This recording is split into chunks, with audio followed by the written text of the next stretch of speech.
I've been participating in Old Comic Book Day for a couple months now, and I want to kind of recap where I'm at and how things have been progressing.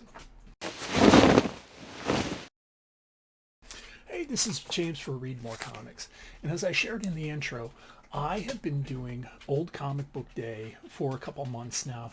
I started in early July, and it's been going really well, but I felt it was important to kind of just reflect on the process and look at where I'm going next. Old Comic Book Day, just to rehash it for those of you that are new to my channel, is where I am intentionally reading old comic books. I'm scheduling it out so that way it's integrated into my read pile without me having to make a lot of decisions day to day. This idea was introduced by Mr. McGroovy over at his channel. I'll put a link down in the description. And it's something he does as well. What's really cool about this concept is how it is implemented from person to person really can reflect who they are. Okay. So when I started, I chose 4 books, and I chose 4 books because I wanted to have some success at this. Success breeds success after all. And I wanted to look at titles that I've been interested in reading, that have been a part of my collection or I've just completed really long runs of, instead of just sitting on them for years after year. The first one I chose was Batman. Batman is what got me into collecting as an adult way back in the New 52, so this was kind of a no-brainer, and I had just recently finished my Volume 1 run, going from issue 400 all the way to the end of the run at 713.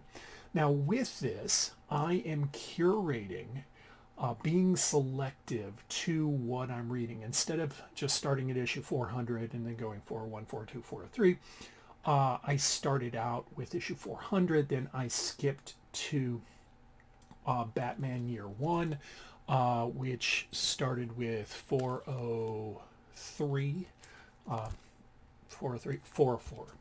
Yeah, no, it's 403. Sorry, math is wrong. And then I'm going to be moving forward. I'll read 408 because that is a key appearance of Jason Todd, and then I'm going to keep kind of jumping from story arc to story arc. The next issue I chose was the Brubaker Captain America run.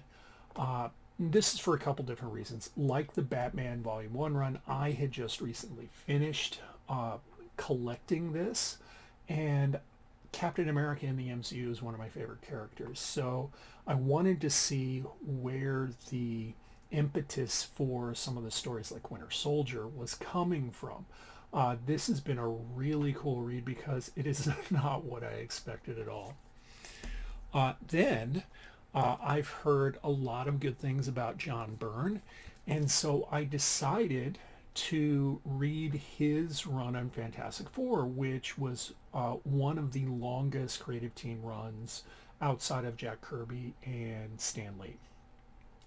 What has hooked me with this is starting with the first issue, where it was a little awkward. There was some choppiness in the story, some continuity, well, maybe not continuity issues, but it was not as rich as I thought it would be. Each issue is improving, and you can see John Byrne becoming a better writer, and therefore it affecting his art as we're moving through this. So I'm really looking forward to where this is going. The last book I chose was Silver Surfer Volume 3.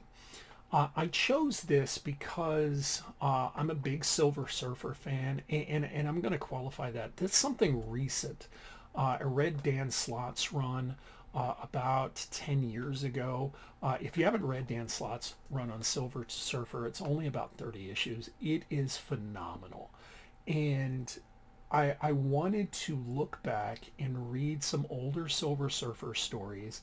I was able to pick up a good chunk of Volume 3 in dollar bins.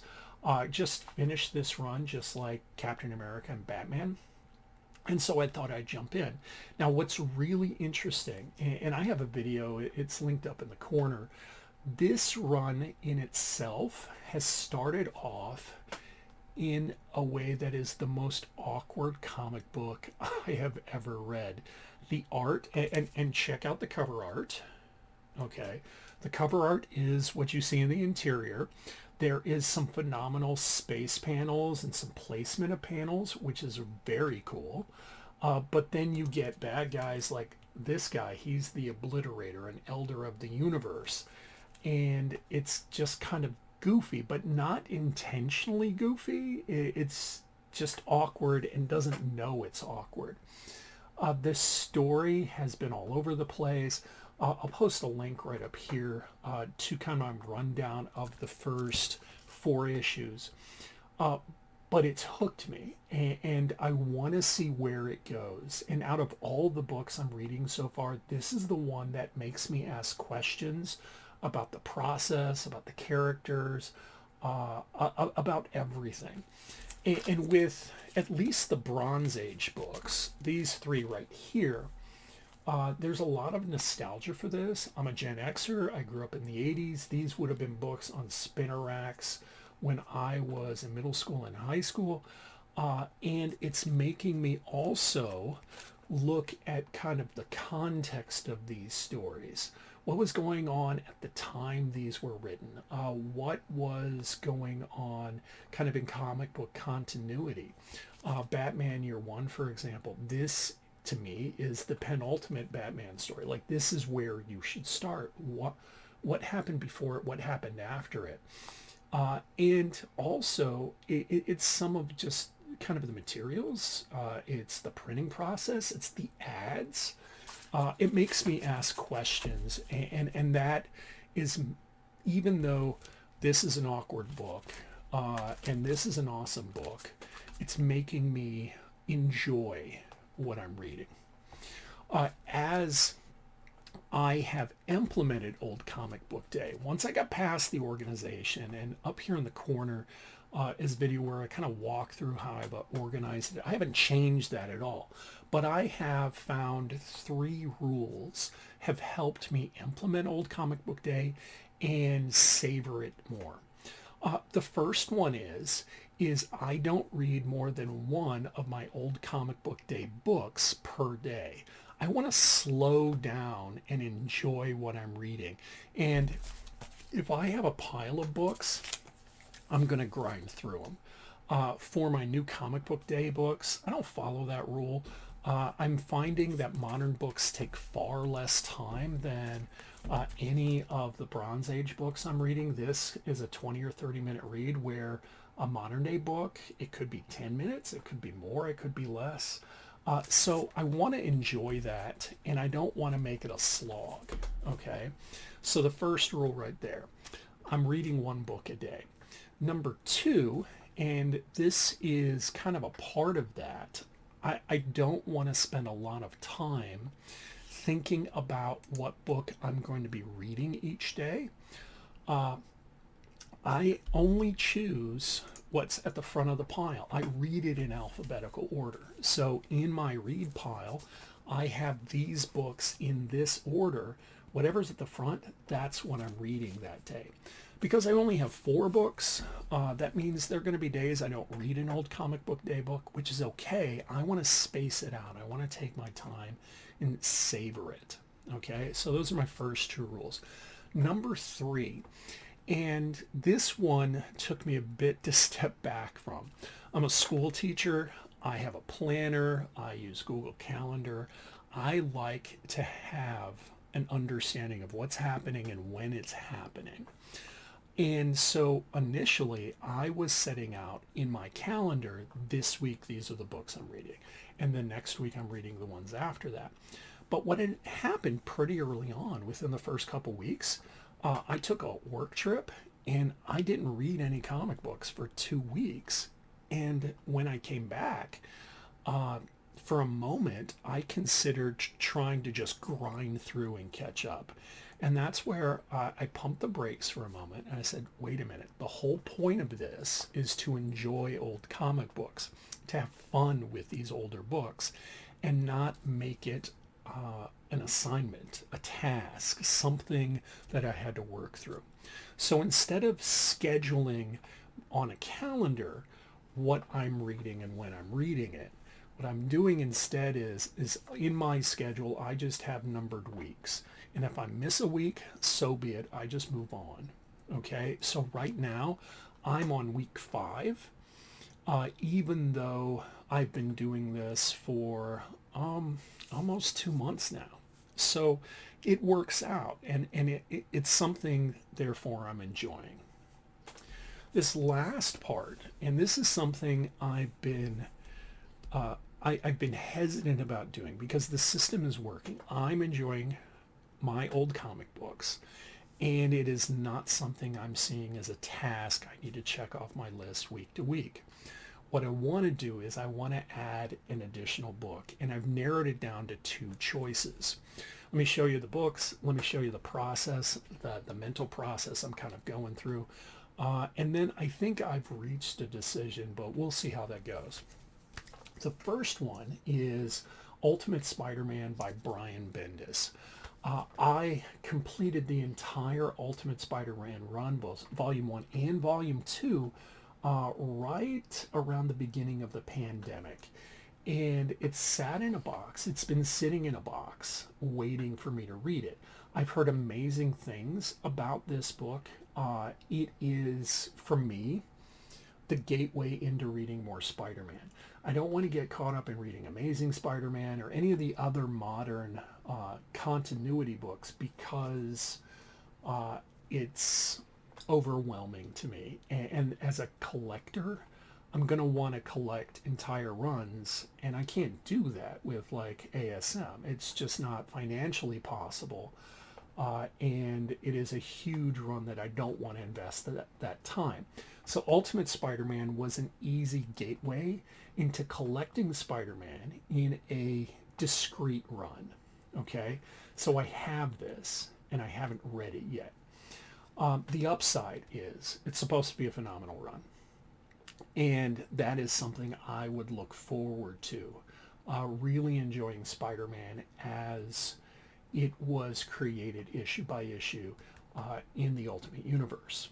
Okay, the second book, and this was inspired by Mr. McGroovy again. He just posted an update where he was talking about his books, and one thing I noticed with his old comic book day books is they're small runs, like, or they're small volumes. Not all of them, but most of them. And one thing I'm seeing with my current books, these right here, these are going to take me years to finish. Okay, even if I'm curating Batman, and instead of reading 300 books, I'm only reading half the volume that I've collected. I'm reading a book a week. That's 3 years. With this one, with Brubaker's run, I'm reading every issue because that's how it was written, except for one event tie-in because I don't have the rest of the event books, and it's not important to the overarching story. But I'm going to be reading all of Brubaker's run. This is going to be years. Same with John Byrne's run. This is going to be a couple years before I'm finished with this. And Silver Surfer has 143 issues, or 146. I'll put the correction right down here. It's going to be a couple years before I'm finished with this. So I've been thinking about it, and one of the balancing acts I'm considering is instead of integrating another long book right now, is holding off on Ultimate Spider-Man, and once I finish one of these other runs, inserting this book. Probably Captain America, because I think what I want to do is, with Fantastic Four, I'll keep going into Volume 2 and 3. With Batman, I'll replace it maybe with a different Bronze Age title, maybe like Rom or something like that. So I replace a modern age book with another modern age book. That's what I'm thinking. So what does that mean then? Well, I have a bunch of shorter maxi series size titles of characters that I really enjoy. And I was reflecting on this just this morning as I was drinking my cup of coffee. Near Mint, I'll put his link down below, is a huge X-Men fan. And I like X-Men too. I'm not as passionate about it as he is. I'm sorry, it's near, it's basement, not near, basement. Sean's a big X-Men fan. I'm not as much, as you can see by the decor here.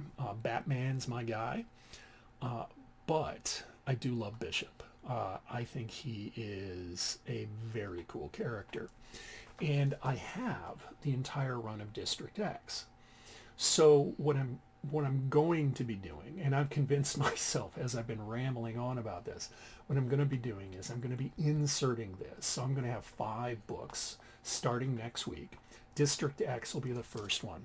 I also realized when I pulled this out of the box, this is a really ganked up copy of it. It has all sorts of spine ticks. So if I enjoy the title, which I'm anticipating I will, I've heard really good things about this book, I'm going to be hunting for a replacement copy, an upgrade, because I don't know about you as a collector, but I like the best copy I can get.